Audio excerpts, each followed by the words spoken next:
You're a dancer, a model, a performer, whatever type of artistry, creativity, we all hold and exude these things. But in many of our parents, either they settled to start creating kids, have children, start a family, and they walked away from their passions and settled for jobs. And over time, that child in them has become more and more silent each day, because every time you say yes, sir, yes, ma'am, to what's not yours, you degrade and lose and chip away that value that you hold, that confidence that you have, and you begin to settle and settle and settle in life until you start to see others reflect to you everything that they're aiming for, and then it begins to trigger that within you. So I say that to say this: as artists, as creatives, you know in your heart when you don't want to work a job.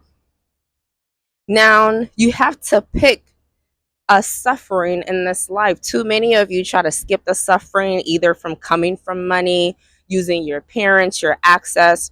You can't skip the suffering. The suffering builds character, sustainability, to be able to protect and guard what it is that you're building, because you need those lessons. Many times in life, people will give you advice and it's coming from a genuine place, but it won't stick until you have that certain pain and experience that forces you to change, that forces you to know that no matter what, boundaries are necessary.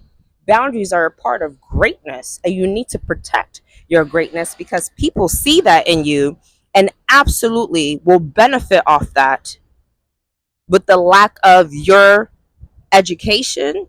And let me tell you something: education doesn't have to be school. Since a little girl, God gave me signs that I was not meant to go to college. And I've gone just for the heck of it.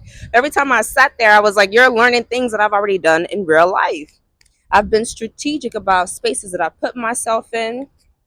When I first came to New York, one of my first Michelin star jobs at a restaurant, I did that because I'm not into drinking. But I know that in the future, when I have gatherings, events, working and doing things for nations and things that I'm going to do, I have to be able to make sure that they know this is what excellence is. So, yes, there'll be Prosecco. Yes, there'll be Pinot Noir, Pinot Grigio, charcuterie boards, you name it, because I'm international. So everything about me is global.